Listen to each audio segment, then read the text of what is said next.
insanity to wear a mask outside. It is absolute insanity.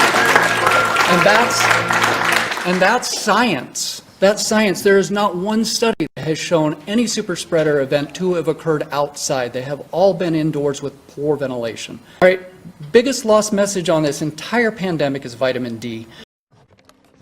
If our primary source of vitamin D is sunshine, then the most obvious reason is we just don't get outside enough.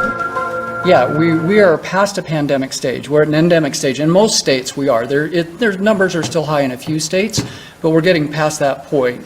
And here's why. Coronaviruses are seasonal. They follow a 6 to 9 month life cycle, and no matter what we do, they're going to do what they do, and then they're going to fade.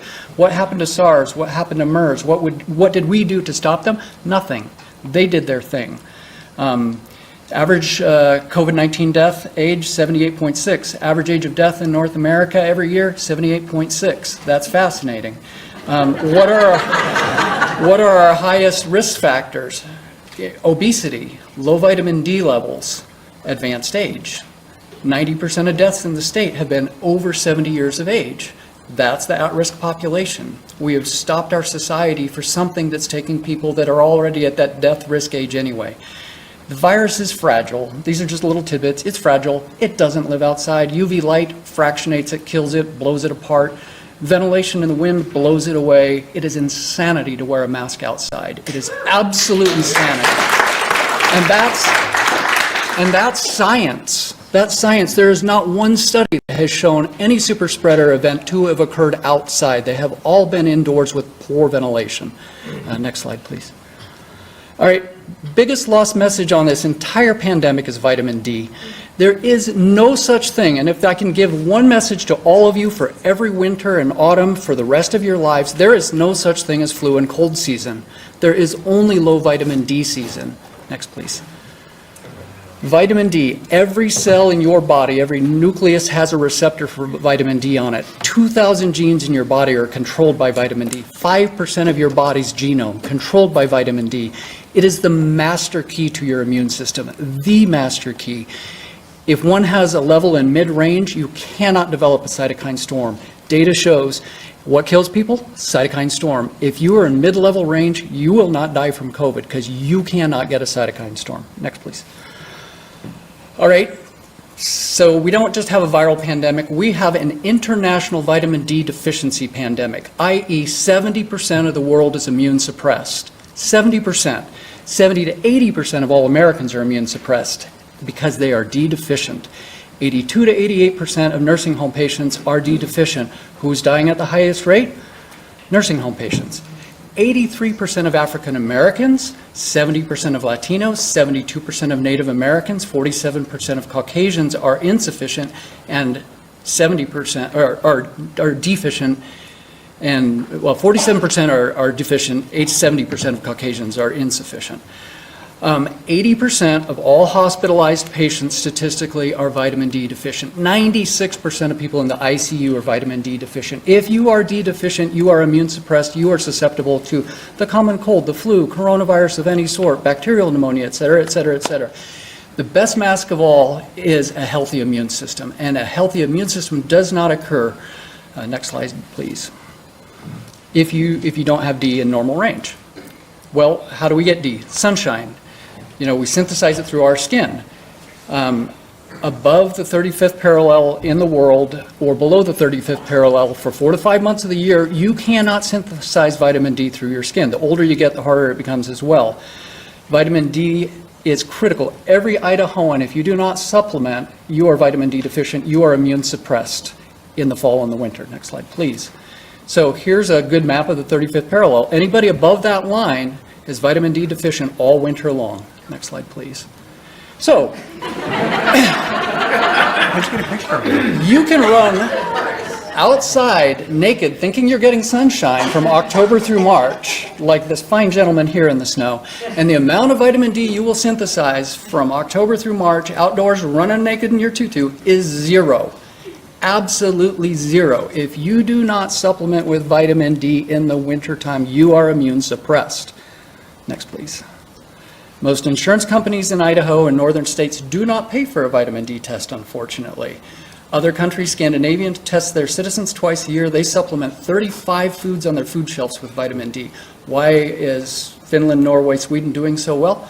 They take care of the public health of their individuals. They know that this is public health message number one for their immune health, so they do something about it. 80% of Americans also are magnesium deficient. Our soils are depleted. Vitamin D and magnesium play a fine dance. You need them both to work together in order to have a functional immune system. We're also zinc deficient, 70 to 80% of us in this room. Diet, diet, diet, diet. What you eat matters. It affects your immune health.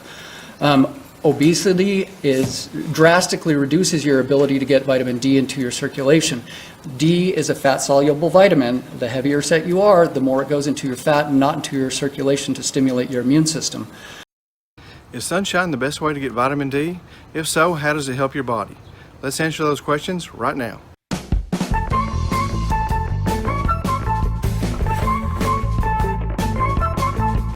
Hi, I'm Kenny Loy. I'm a certified nutritionist. I've been helping people with health since 1999. I've been a high raw vegan since 1994.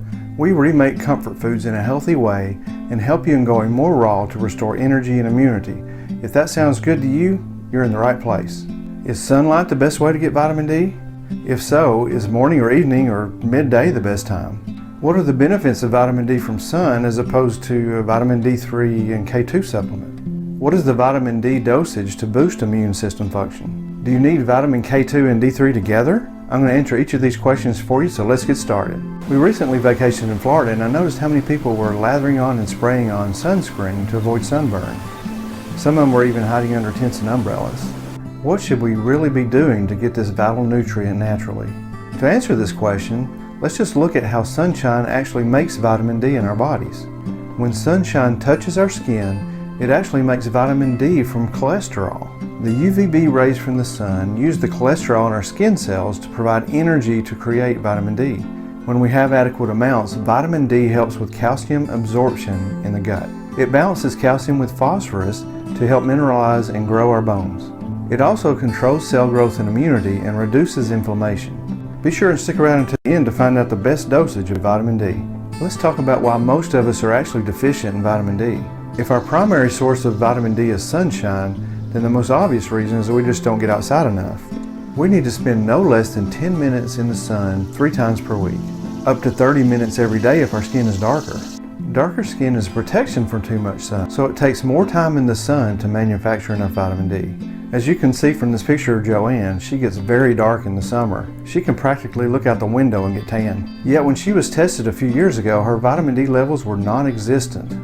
Skin type is not the only factor in determining how much vitamin D is made in our skin by the sun. The time of day is very important as well.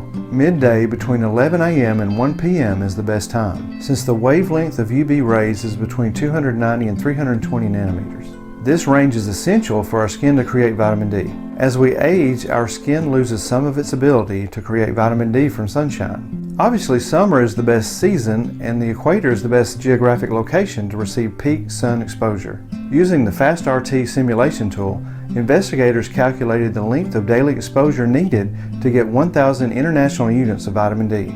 If someone with darker white skin were in Miami at noon, he would need 6 minutes in the summer and about 15 minutes in the winter. If that same person were in Boston at noon, he would need the same 6 minutes in the summer, but that time would increase to about an hour in the winter. Someone with darker brown skin would need 2 hours in the winter. See the description below for my sources. Animal-based foods that naturally contain vitamin D are fatty fish, beef liver, egg yolks, and cheese. There are many foods that have been fortified with vitamin D as well, such as cereal, orange juice, yogurt, cow's milk, and nut milk.